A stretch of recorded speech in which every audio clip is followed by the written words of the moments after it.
सभी मित्रों को नमस्कार। जैसा कि हमने आपको बताया कि राजनीति विज्ञान में हम टीजीटी का एक अलग स्पेशल बैच पढ़ाएंगे और उसका जो पीडीएफ जाएगा वो टीजीटी के स्टैंडर्ड पर जाएगा और उसकी वीडियो आज मैंने डाला भी है। ऐप में कुछ तकनीकी कमी होने के कारण हम लाइव क्लास की शुरुआत नहीं कर पाए हैं। यद्यपि मैं प्रयास कर रहा हूं कि शीघ्र कर दूं। मैंने आपसे कहा कि IAS, PCS, higher education, UGC और PGT में भी राजनीति विज्ञान, IAS और PCS की प्रारंभिक परीक्षा में ना होकर मुख्य परीक्षा में राजनीति विज्ञान आता है। बहुत सारे छात्रों की मांग ये भी रहती है कि सर IAS और PCS को अलग किया जाए। उनकी मांग स्वाभाविक भी है, लेकिन समयाभाव होने के कारण हम ऐसा नहीं कर पा रहे हैं। और उसके अतिरिक्त एक कारण भी है कि प्रायः राजनीति विज्ञान वह छात्र ले रहे हैं जो राजनीति शास्त्र से यमे हैं, राजनीति शास्त्र से यमे हैं। ऐसे भी तमाम छात्र लेते हैं जो नॉन पॉलिटिकल स्टूडेंट हैं। ऐसी स्थिति में इनके पास पूरा कॉन्सेप्ट नहीं होता और बिना कॉन्सेप्ट के मुख्य परीक्षा में सवाल लिख पाना संभव नहीं। प्रायः मुख्य परीक्षा में जब पढ़ाया जाता है तो छोटी छोटी बातों पर फोकस नहीं किया जाता, बल्कि जो पाठ्यक्रम है उसे पढ़ाकर मुख्य परीक्षा के सवाल बना दिए जाते हैं, बता दिए जाते हैं, ऐसे लिखा जाता है। और वो प्रक्रिया हम यहां भी करेंगे। इसलिए जो नॉन पॉलिटिकल स्टूडेंट हैं उनको किताब का डिटेल अध्ययन अति आवश्यक है सफलता के लिए। क्योंकि आप जानते हैं कि मुख्य परीक्षा में जो राजनीति विज्ञान का प्रश्न पत्र है उसमें फर्स्ट पेपर और सेकंड पेपर 2 पेपर होंगे।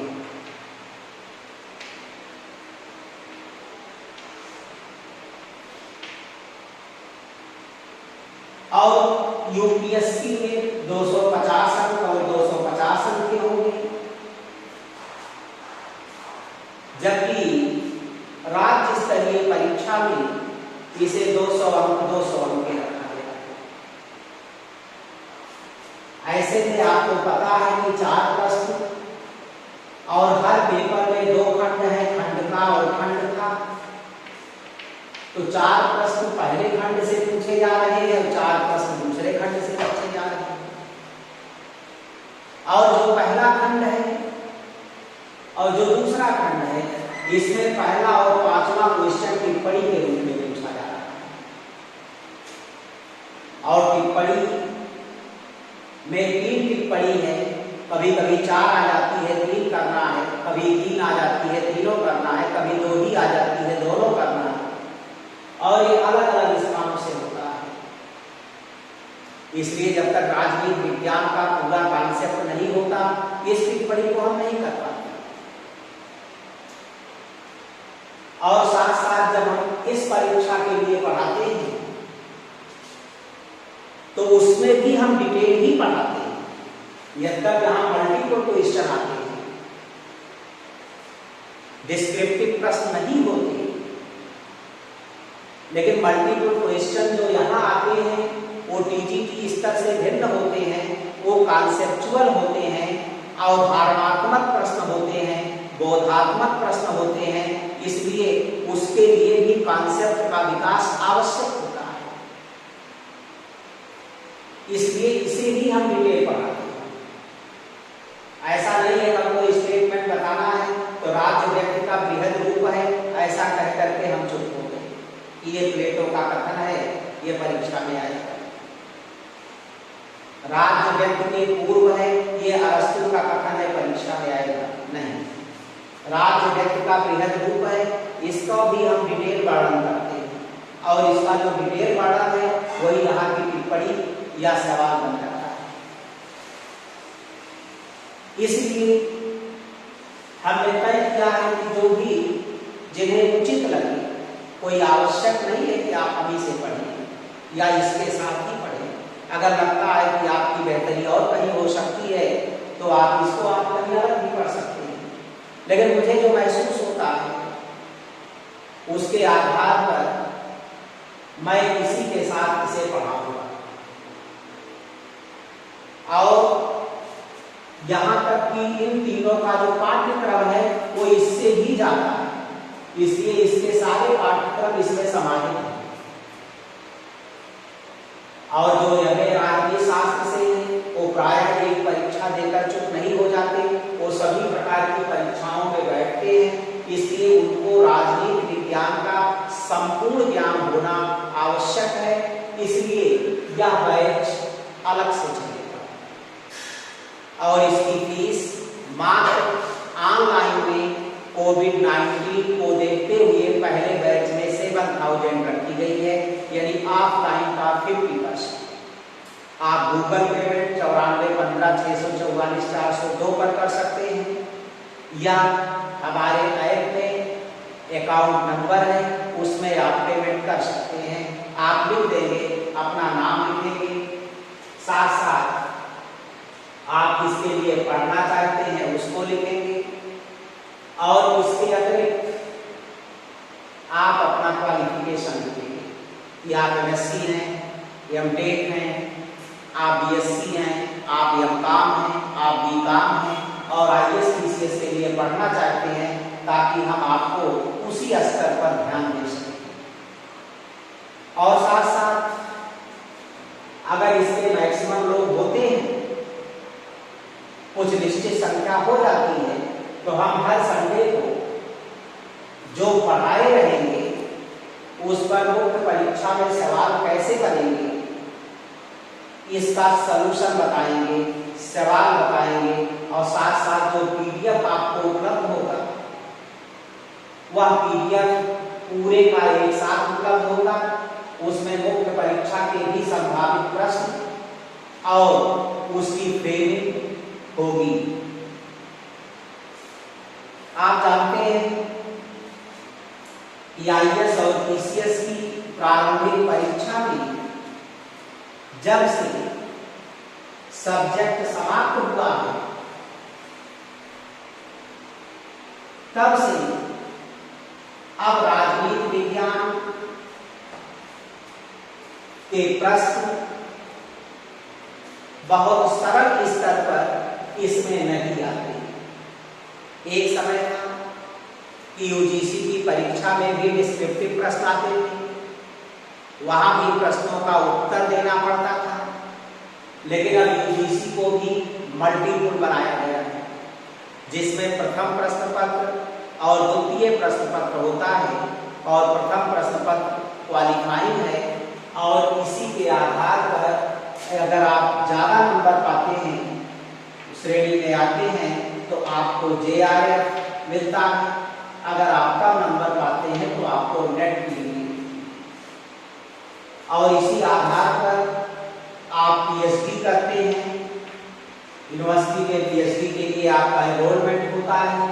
जेआरएफ में आपको 40,000 पर मंथ जब तक आप रिसर्च करेंगे आपको मिलेगा और ये डिग्री होने के बाद आप हायर एजुकेशन की परीक्षा में शामिल हो सकते हैं असिस्टेंट प्रोफेसर के लिए। तो ऐसी परिस्थिति में साथ साथ पीजीटी में भी शामिल हो सकते हैं और इसकी डिग्री आपके पास है तो कुछ भारांक भी आपको प्राप्त होता है।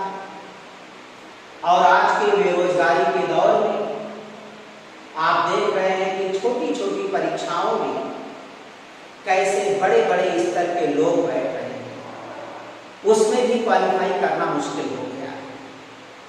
बहुत सारे प्रश्न ऐसे होते हैं कि आपका स्तर चाहे जिस लेवल का हो, लेकिन उसके बारे में आपको कॉन्सेप्ट नहीं है, ज्ञान नहीं है, तो उसे कर पाना आपके लिए बहुत मुश्किल होता है।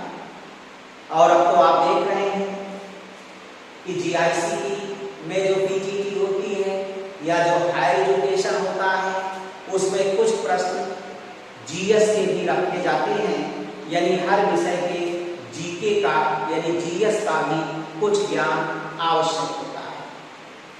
और यहाँ पर जो प्रश्न आते हैं वो बहुत फैक्चुअल नहीं होते, और यहाँ पर फैक्चुअल प्रश्न होने के कारण वो कॉन्सेप्चुअल होते हैं। और ज्यादातर क्वेश्चन जैसे पीजीटी से क्या अंतर करता है, हमने कहा था कि जब हम राजनीति शास्त्र को पढ़ते हैं, क्योंकि राजनीति विज्ञान वास्तव में दर्शन और विज्ञान का समन्वय करता है। यानी द्वितीय विश्व युद्ध के पहले का जो राजनीति शास्त्र है, उसका दृष्टिकोण दार्शनिक है, और दार्शनिक होने के कारण ये चिंतन मूलक पद्धति को अपनाता है। इसी को हम परंपरागत राजनीति शास्त्र के नाम से भी जानते हैं। लेकिन ऐसा माना जाता है कि जो दर्शन है ये मूल्यों पर, नैतिकता पर ज्यादा विश्वास करता है। इसीलिए इसमें मूल्यों पर, नैतिकता पर, संस्थाओं के अध्ययन पर ज्यादा बल दिया जाता है। यही कारण है कि ये परंपरागत है। इसमें मनुष्य के राजनीतिक व्यवहार की उपेक्षा हो। यहाँ राजनीति शास्त्र स्वायत्त नहीं, लेकिन जो द्वितीय विश्व युद्ध के बाद का राजनीति शास्त्र उभर कर आया, उसका दृष्टिकोण वैज्ञानिक था। उसका दृष्टिकोण वैज्ञानिक था, क्योंकि टेक्नोलॉजी का उदय हुआ, विज्ञान का उदय हुआ, इसीलिए वो राजनीति शास्त्र वैज्ञानिक हो गए। यही कारण है कि जो साइंस के स्टूडेंट हैं, जैसे हम लोग ऑलरेडी साइंस के स्टूडेंट हैं, उनके लिए राजनीति विज्ञान ज्यादा सूट कर रहा है, क्योंकि ये दर्शन और विज्ञान का समन्वय कर रहा है। और लगभग 60% पॉलिटिकल साइंस और फिलॉसफी में कॉम्बिनेशन, दोनों का स्वरूप लगभग एक जैसा दिखाई पड़ता है। इसीलिए एक समय था कि दर्शन और राजनीति शास्त्र दो विषय लिए जाते हैं, और हम लोग भी उसी ऑप्शनल के छात्र हैं। यही कारण है कि जब हम राजनीति विज्ञान को पढ़ते हैं, तो राजनीति विज्ञान को हम दो हिस्सों में बांट कर पढ़ते हैं। एक को हम कह देते हैं परंपरागत राजनीति शास्त्र, और एक को हम कह देते हैं आधुनिक राजनीति शास्त्र। कभी कभी छात्र भ्रमित हो जाते हैं कि आधुनिक राजनीति शास्त्र का मतलब आधुनिक काल है, लेकिन ऐसा नहीं। आधुनिक काल को भी दो हिस्सों में बांटा गया है। जो इसका पहला वाला हिस्सा है वो परंपरागत है, जो बाद वाला है वो आधुनिक हो।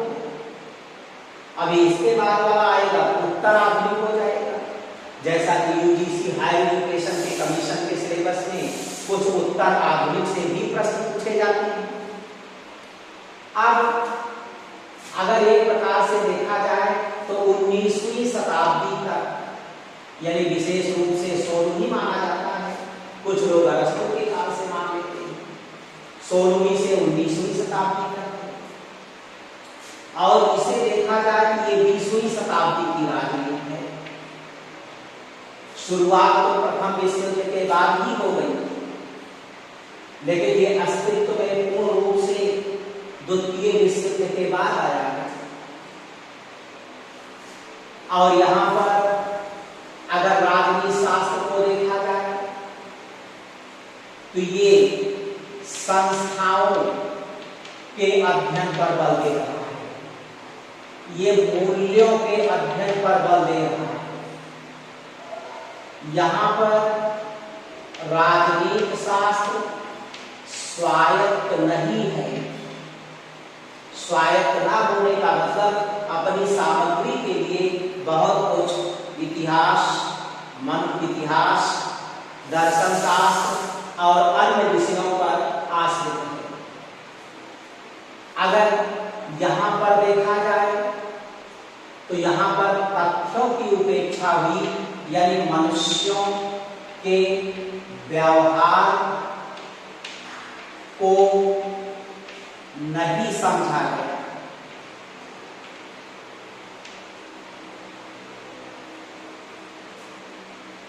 तमाम प्रकार की चीजों का और अगर देखा जाए तो यहां जो राजनीति शास्त्र है इसका दृष्टिकोण पूर्णतया व्यक्तिवादी है। ये व्यक्ति को केंद्रित करके अपना अध्ययन करता है। यहां पर समूह या समाज को महत्व नहीं मिल रहा है और इसका दुष्परिणाम भी देखने को मिला। प्रथम विश्व युद्ध हुआ, हिटलर मुसोलिनी आई, विश्व आर्थिक मंदी आई, यहां तक कि सेकंड वर्ल्ड वॉर हो गया। तो प्रथम विश्व युद्ध के बाद भी लोग चिंतित हो गए कि जो परंपरागत राजनीति शास्त्र है वो लगता है कि मानव की समस्याओं का निराकरण नहीं कर सकता, इसलिए हमको अपने स्वरूप में परिवर्तन करना चाहिए। जब हम पढ़ाएंगे डिटेल बताएंगे। इसीलिए यहाँ पर एक तरीके से यहाँ का दृष्टिकोण जब दार्शनिक था तो यहाँ का दृष्टिकोण वैज्ञानिक होने लगा, टेक्नोलॉजी का निर्णय हुआ। साथ साथ इसी को हम व्यवहारवादी राजनीति शास्त्र भी कहते हैं। यहाँ पर तथ्यों के अध्ययन पर बल दिया जाने लगा, इसका दृष्टिकोण वैज्ञानिक हो गया, इसलिए यहाँ पर राजनीति शास्त्र स्वायत्त। इसीलिए माना जाता है कि राजनीति शास्त्र के अध्ययन में दो की जरूरत है, एक तो संस्था है और एक मनुष्य है। और हम जानते हैं कि संस्था को मनुष्य ही चलाता है। जैसे अगर आप ध्यान दें तो आप कह सकते हैं जीएन सिंह आईएएस अकेडमी और जीएन सिंह, तो जीएन सिंह मनुष्य है और जीएन सिंह आईएएस अकेडमी एक संस्था है। तो जो परंपरागत राजनीति शास्त्र थी उसमें मनुष्य के व्यवहार पर ध्यान नहीं केंद्रित किया गया, बल्कि इसी बात पर ध्यान केंद्रित किया गया कि संस्था कैसी है। जैसे आप आज ऑनलाइन में भी देखते हैं कि तमाम लोगों ने 50 लाख की स्टूडियो बना दिया है, तमाम रॉ मटेरियल आपको उपलब्ध करा देते हैं, तमाम प्रोजेक्टर के माध्यम से ब्लैक बोर्ड पे दिखा देते हैं डंडा लेकर के, तमाम किताब छाप करके ब्लैक बोर्ड पे रख देते हैं और आप ऑनलाइन पढ़ लेते हैं। और आपको लगता है कि भाई इतना बड़ा स्टूडियो है, इतना मटेरियल है, तो निश्चित रूप से सब फंस जाएगा। लेकिन अंत में आप बेकार हो जाते हैं। क्यों बेकार हो जाते हैं? क्योंकि विषय का कॉन्सेप्ट नहीं है। अगर विषय का कॉन्सेप्ट नहीं है तो कोई चीज कहीं भी उपलब्ध हो उसका कोई मतलब नहीं है। वो सारी चीजें किताब में भी उपलब्ध है, गूगल पर भी उपलब्ध है, तमाम टीचर प्रोजेक्टर से भी आपको दिखा दे रहे हैं, लेकिन वो आपके माइंड पर स्थायी प्रभाव नहीं बना पा रहा है क्योंकि उसका कॉन्सेप्ट आपके पास नहीं है। इसीलिए हमें कॉन्सेप्ट विकसित करने की जरूरत है। अगर कॉन्सेप्ट विकसित हुआ तो प्रश्न अपने आप स्वतः निकलेंगे। यहाँ केवल संस्थाओं के अध्ययन पर बल दिया, देखा गया कि कोई संस्था बहुत अच्छी है तो मान लिया पढ़ाई होती होगी।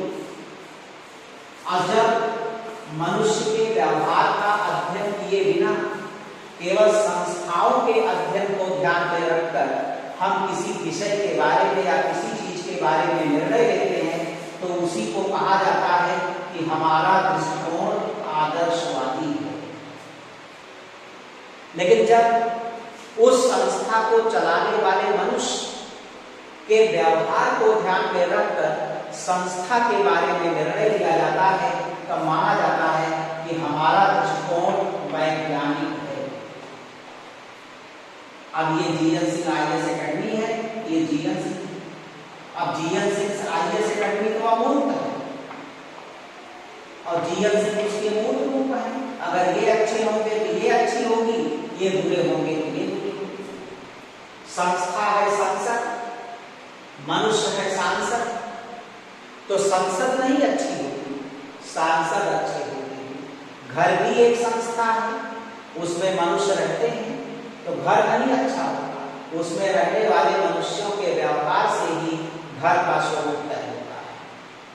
तो जब हम व्यवहारवादी दृष्टिकोण का अध्ययन करते हैं, वैज्ञानिक दृष्टिकोण का अध्ययन करते हैं तो उसे वैज्ञानिक दृष्टिकोण के नाम से जाना जाता है और आज के दौर में उसी का महत्व दिखाई पड़ता है। यद तक जो एक फाइनल डिसीजन आता है वो ये आता है कि अकेले अकेले दोनों बेकार है। अगर जीएन सिंह आईएएस अकेडमी ना होती तो जीएन सिंह जंगल में थोड़े पढ़ाते, लेकिन अगर जीएन सिंह ही ठीक ना हो तो जीएन सिंह आईएएस अकेडमी चाहे कितनी भी अच्छी क्यों ना हो वह आपकी कोई मदद नहीं कर सकती। इसलिए दोनों की जरूरत है। इसीलिए माना जाता है कि परंपरागत राजनीति शास्त्र और आधुनिक राजनीति शास्त्र दोनों अपने अपने जगह पे सही हैं लेकिन अधूरे हैं। इसीलिए आप देखेंगे कि उत्तर व्यवहारवाद और उत्तर व्यवहारवाद दोनों को मिलाता है, दोनों की अच्छाइयों को जोड़ता है और कहता है कि आधुनिक राजनीति शास्त्र और परंपरागत राजनीति शास्त्र दोनों का समन्वय होना चाहिए। अभी आपने देखा कि मूल्यों के अध्ययन पर बल दिया और इसने तथ्यों के अध्ययन पर बल दिया। इसीलिए जो आधुनिक राजनीति शास्त्र आया उसने मूल्यों और तथ्यों दोनों का समावेश किया। अब ये उत्तर व्यवहारवाद है। इसीलिए आज राजनीति में केवल इसी बात का अध्ययन नहीं होता कि कोई विषय क्या है, बल्कि इस बात का भी अध्ययन होता है कि उसे क्या होना चाहिए। कोई विषय क्या है और उसे क्या होना चाहिए। तो होना चाहिए क्या है, ये विज्ञान है और ये दर्शन है। ये विज्ञान है और ये दर्शन है। इसीलिए विज्ञान और दर्शन दोनों का समन्वय करता है। इसीलिए कभी कभी मुख्य परीक्षा में सवाल पूछे जाते हैं कि क्या व्यवहारवाद मानव जीवन की समस्या का समाधान करने में सफल हो सका। तो अंत में हम कंक्लूजन देते हैं कि नहीं, क्योंकि ये जो शरीर है इसमें आत्मा भी है, शरीर, ये भौतिक है, ये नैतिक है। इसीलिए आत्मा को संचालित करने के लिए नैतिकता की भी जरूरत है। लेकिन ये भौतिक शरीर है, इसमें भौतिक गुण है और भौतिक गुणों के कारण काम, क्रोध, मद, लोभ की भावना है और इसी के कारण स्वार्थ पैदा होता है और इसी स्वार्थ पर नियंत्रण रखने के लिए कुछ निश्चित नियम, कानून या तथ्य की जरूरत होती है। इसीलिए दोनों का समन्वय ही वर्तमान समस्याओं का समाधान कर सकता है। अकेले अकेले वह अधूरे हैं। तो जो ये परीक्षाएं होती हैं उसमें 3 प्रकार के सवाल प्रायः पूछे जाते हैं।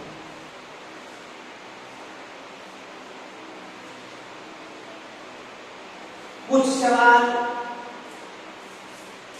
तो फैक्चुअल है, जिनकी संख्या कम होती है और सीधे तथ्य पर आधारित है। जैसे पूछ लिया कि प्लेटो का न्याय है तो नैतिक है कि कानूनी है कि दोनों है, आपको चित्र लगाना है। लेकिन कुछ सवाल ऐसे होते हैं जो कॉन्सेप्चुअल होते हैं और बड़े स्तर पर होते हैं। तो उसमें प्रायः इस प्रकार के सवाल पूछे जाते हैं कि बहुलवाद का लक्षण नहीं है। अब बहुलवाद का लक्षण नहीं है। अब अगर बहुलवाद के बारे में, बहुलवादी संप्रभुता के बारे में पूरा कॉन्सेप्ट है तभी आप इस सवाल पर चिन्ह लगा सकते हैं। नंबर 1, या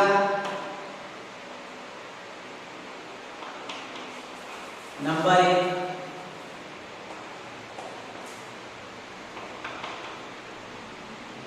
संघों का, बल्कि नंबर 1 राज्य संघों का संघ है।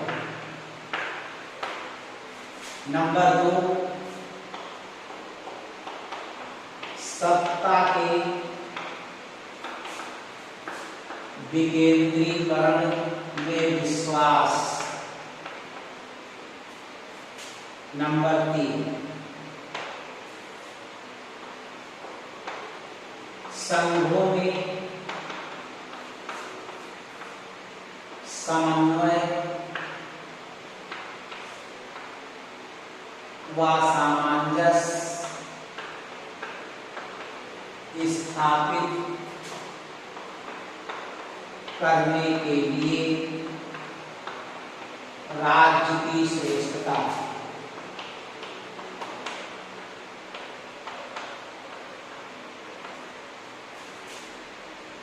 नंबर 4,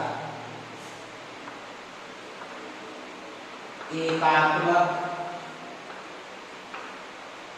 व्यवस्था पर। ये 4 सवाल हो गए। अब इसमें पूछा कौन सही है। तो अगर आपको संप्रभुता के एकलवादी सिद्धांत और बहुवादी सिद्धांत का आंसर है तो आप कहेंगे साहब ये हो सकता है, ये भी लक्षण है क्योंकि लोकतांत्रिक व्यवस्था को महत्व देता है।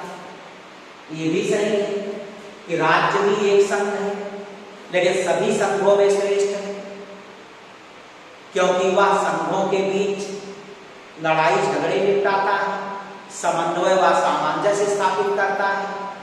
उसकी स्थिति ऐसे ही है जैसे स्कूल के हेडमास्टर।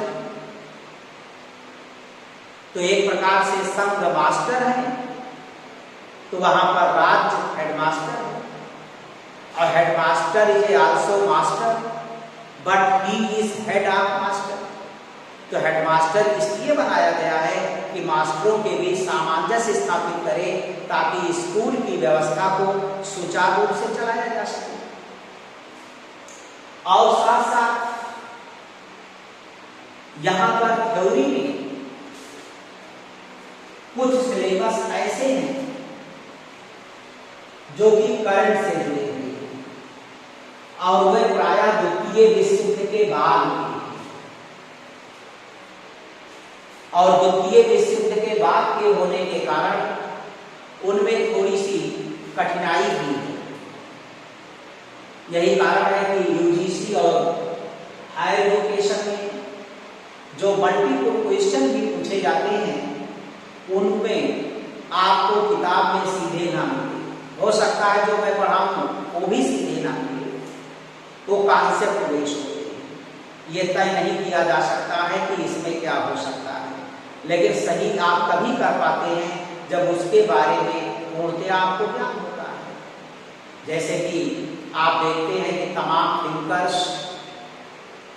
ऐसे भी इसमें जोड़ दिए गए हैं जो हिंदी वगैरह में पढ़ते हैं, जैसे कबीर वगैरह है, बर्नी है, और भी तमाम प्राचीन काल के थिंकर जोड़े गए हैं। यद्यप उनसे सवाल ज्यादा नहीं पूछे जाते, कभी कभार एक आध प्रश्न पूछा जाता है, ज्यादातर सवाल थ्योरी से ही पूछा जाता है, लेकिन वह सवाल जो प्रायः होंगे उस द्वितीय विश्व युद्ध के बाद वाले होंगे। इसीलिए आप ये तय मानकर चलिए कि आपको केवल कोचिंग पढ़ने से आप क्वालिफाई नहीं कर पाएंगे, आपको किताब का अध्ययन करना होगा। इसीलिए जब हम राजनीतिक सिद्धांत पढ़ते हैं तो राजनीतिक सिद्धांत की भी दो किताब बन जाती है, एक राजनीतिक सिद्धांत, एक आधुनिक राजनीतिक सिद्धांत। आधुनिक राजनीतिक सिद्धांत, अब इसमें जो चैप्टर होंगे वह प्रायः परंपरागत राजनीति शास्त्र के ज्यादा होंगे, लेकिन इसमें जो चैप्टर्स होंगे वो सब प्रायः द्वितीय विश्व युद्ध के बाद के होंगे। इसीलिए राजनीतिक सिद्धांत के लिए आप जो किताब पढ़ेंगे वो एडी आशीर्वादन की पढ़ सकते हैं, ओपी गाबा की पढ़ सकते हैं, और फिर जाए तो ज्ञान सिंह सिंधु की लिख सकते हैं। तमाम लोग कहेंगे साहब बहुत किताब हो गई, नहीं, किताब का कॉन्सेप्ट एक ही है, क्वेश्चन में भिन्नता है। इसलिए जब एक किताब का कॉन्सेप्ट आपके पास बन गया तो आप 500 किताब पढ़िए। इसीलिए एक किताब को अपना बेस बुक बनाइए और किताब को साइड में पढ़िए, लेकिन ये 3 किताब पढ़िए, क्योंकि ये अगर आप राजनीति शास्त्र के छात्र हैं तो आपके जीवन का आधार है, और पॉलिटिकल थ्योरी को बेहतर समझेंगे ना, आप राजनीति शास्त्र नहीं समझ सकते। और आधुनिक राजनीतिक सिद्धांत में एक सीवी देना की किताब आई है, उसको पढ़िए, और एक किताब आप चाहे तो आरसी वर्मानी की पढ़ सकते हैं। आप 5 किताब थ्योरी में से करेंगे, क्योंकि ये आपकी विरासत है, अमानत है। इसी के बदले आप नौकरी पाएंगे, यही आपकी पहचान है। क्योंकि राजनीति शास्त्र जो पॉलिटिकल साइंस है, अगर देखा जाए तो political theory plus comparative politics, यही मेन ये सिद्धांत है, ये उसका व्यवहारिक रूप। इसके अलावा जो चीजें होती हैं वो एक प्रकार से जीएस है। राजनीतिक चिंतक भी आप पढ़ते हैं तो उसमें बहुत सारे सवाल जीएस से पूछ लिए जाते हैं। राजनीतिक चिंतक पढ़ने से पॉलिटिकल थ्योरी आसान हो जाती है, क्योंकि चिंतकों का चिंतन ही आगे चलकर सिद्धांत का रूप दिया है। अब कंपैरेटिव पॉलिटिक्स इसका एक व्यवहारिक रूप है, इसलिए यह भी महत्वपूर्ण है। तो इसके अलावा जो आपको किताबें मिलती हैं वो सरल है। आप संविधान पढ़ेंगे, आप तुलनात्मक राजनीति पढ़ेंगे, आप भारतीय राजनीतिक चिंतक, पाश्चात्य राजनीतिक चिंतक पढ़ेंगे, पब्लिक पढ़ेंगे। अब आपके जो सवाल आते हैं मैक्सिमम किसी से 10 आएंगे, किसी से 20 आएंगे, किसी से 5 आएंगे, किसी से 15 आएंगे। कुछ तय नहीं है। अंतरराष्ट्रीय राजनीति और अंतरराष्ट्रीय संबंध, उसमें भी थ्योरेटिकल और प्रैक्टिकल 2 पोर्शन है और उसको भी कभी कभी करंट से जोड़कर दे दिया जाता है। इसलिए एक अगर आप बड़ी किताब नहीं पढ़ पा रहे तो समसामयिक घटना चक्र ही लेते रहिए, जो अंतरराष्ट्रीय घटनाएं घट रही हैं ये सब इसके मुद्दे हैं। चाहे आतंकवाद हो, चाहे ग्लोबलाइजेशन हो, चाहे लद्दाख में भारत और चीन के बीच सीमांकन को लेकर टकराव हो, ये सब भी कॉन्सेप्चुअल प्रश्न के रूप में बन सकते हैं जिसे आपको खुद ही तय करना है। इसके बाद पाश्चात्य राजनीतिक चिंतकों का इतिहास आता है।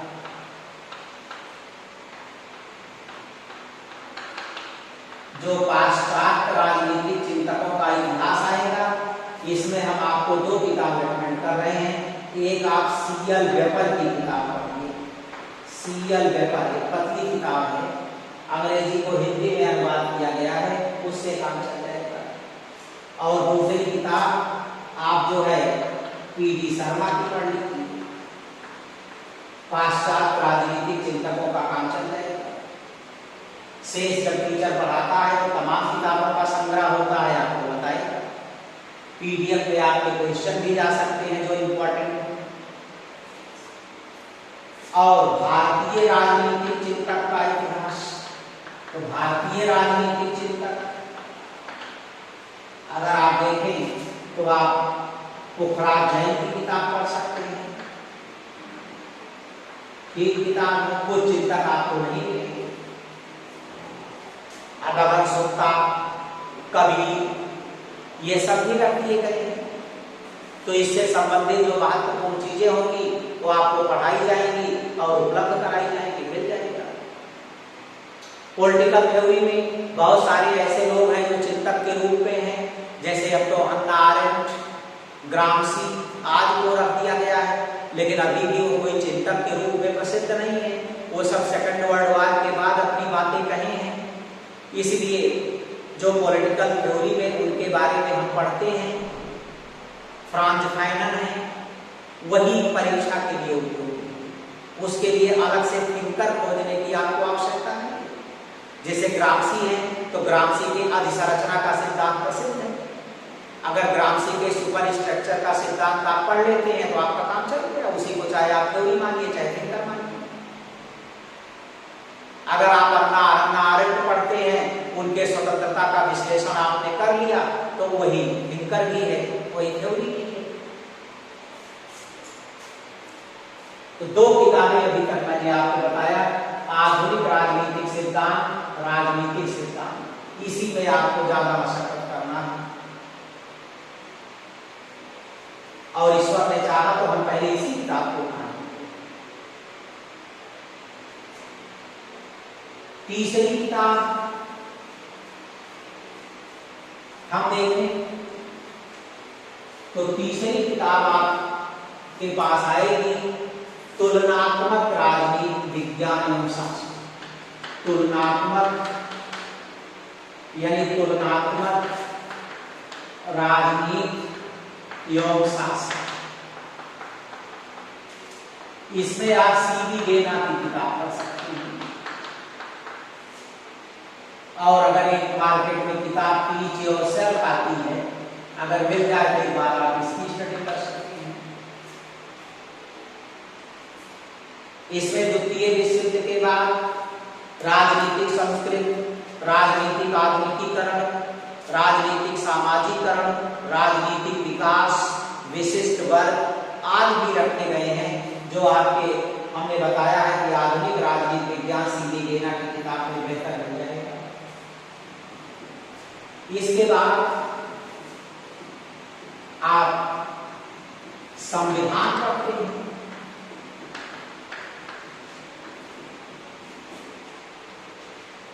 विश्व के संविधान से भी कुछ कंपैरेटिव पूछा जाता है,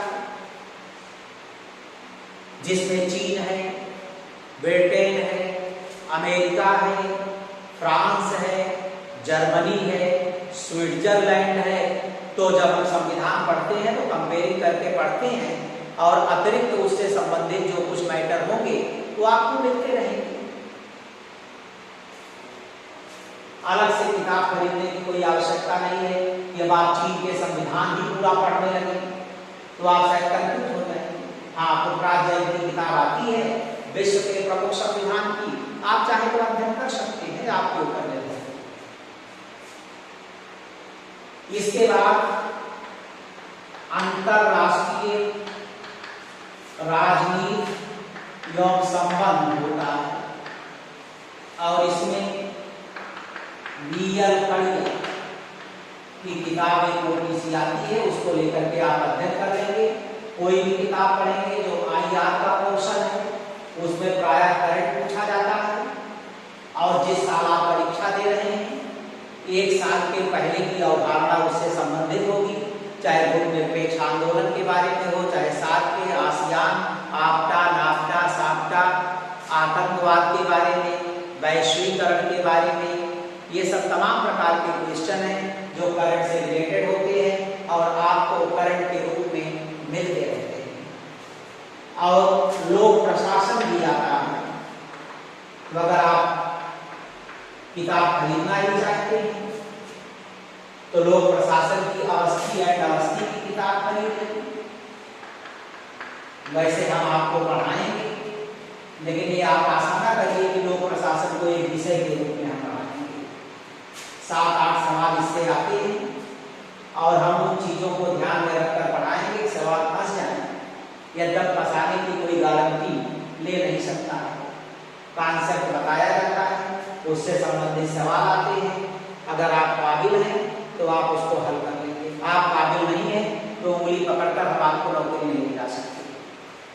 तो इस प्रकार से जो आईएएस पीसीएस पढ़ेंगे उनको ये नहीं पढ़ना है।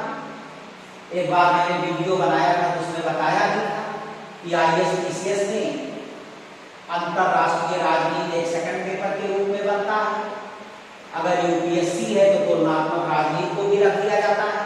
शेष किताबें फर्स्ट पेपर में होती हैं और जो आईएएस पीसीएस मुख्य परीक्षा के लिए ही पढ़ना चाहते हैं वह थिंकर में जेपी सूद की किताब लेंगे। जेपी सूद की 4 वॉल्यूम आती है, फर्स्ट, सेकंड, थर्ड और फोर्थ, 4 वॉल्यूम लेंगे। थ्योरी में वह आशीर्वादम और आरसी बर्बानी की किताब। तुलनात्मक राजनीति और शासन में सीधी गेना ही उनके लिए पर्याप्त होगा। लोक प्रशासन उन्हें पढ़ना नहीं है और जब वो संविधान पढ़ेंगे और भारत का स्वतंत्रता आंदोलन तो संविधान के लिए एसएम सईद की किताब होगी और साथ साथ जो वर्ल्ड फोकस पत्रिका आती है उसको रखें। योजना या कुरुक्षेत्र को भी पढ़ते रहें और दर्पण, क्रॉनिकल, दृष्टि, जो भी पत्रिका आपको पसंद हो एक आप आनंद लेते रहें। आप क्वेश्चन के पिछले स्वरूप को देखते रहें। जैसे अगर हम कोई चैप्टर पढ़ा रहे हैं, हमने पढ़ाया कि परंपरावाद बनाम विज्ञानवाद, तो उसमें आप ढूंढ कर देखेंगे परंपरावाद बनाम विज्ञानवाद से कैसे प्रश्न आया है, हम भी आपको बताएंगे और जो पढ़ाएंगे वही आपका रियल मॉडल होगा। इसलिए आपको ये परेशान होने की जरूरत नहीं है। पूरा कॉन्सेप्ट क्लियर करने का प्रयास किया जाएगा। फिर पढ़ना पढ़ाना सब छात्र के ऊपर ही निर्भर करता है। अध्यापक केवल एक पर्यावरण का निर्माण करता है और उस पर्यावरण में जिसके अंदर क्षमता होती है, ताकत होती है, वो वृक्ष का रूप धारण कर लेता है। पढ़ाने की गारंटी होती है लेकिन नौकरी दिलाने की कोई गारंटी नहीं। कथन कारण के भी सवाल आते हैं और कथन कारण के जो 10-12 सवाल आते हैं वो आपके लिए बड़े महत्वपूर्ण होते हैं। जैसे कथन क्रिया है,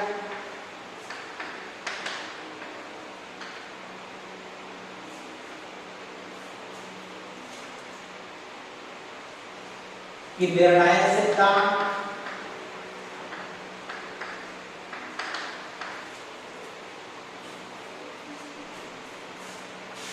अंतरराष्ट्रीय राजनीति का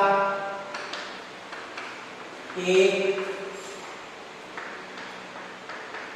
वैज्ञानिक सिद्धांत है।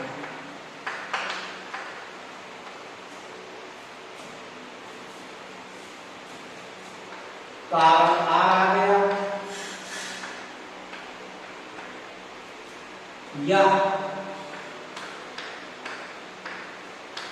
विदेश नीति का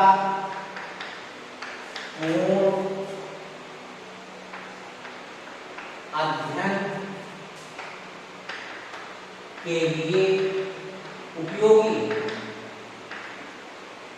अब इसमें आपको विकल्प लगाने हैं कि ए आर दोनों सही है, आर की व्याख्या करता है,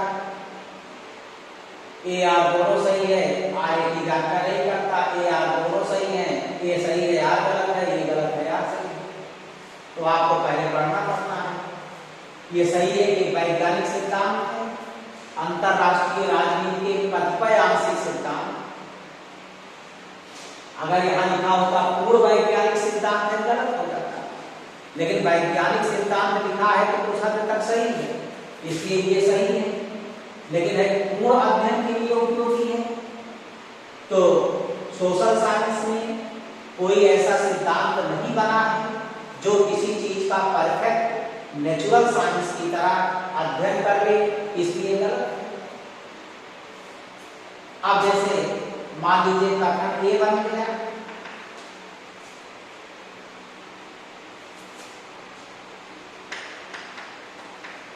सामाजिक समझौता का सिद्धांत एक काल्पनिक सिद्धांत है। कारण आ बन गया, यह राज्य की उत्पत्ति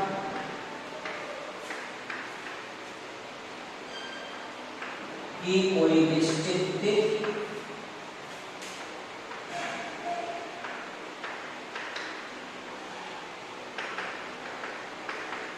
बताने में सफल नहीं रहा।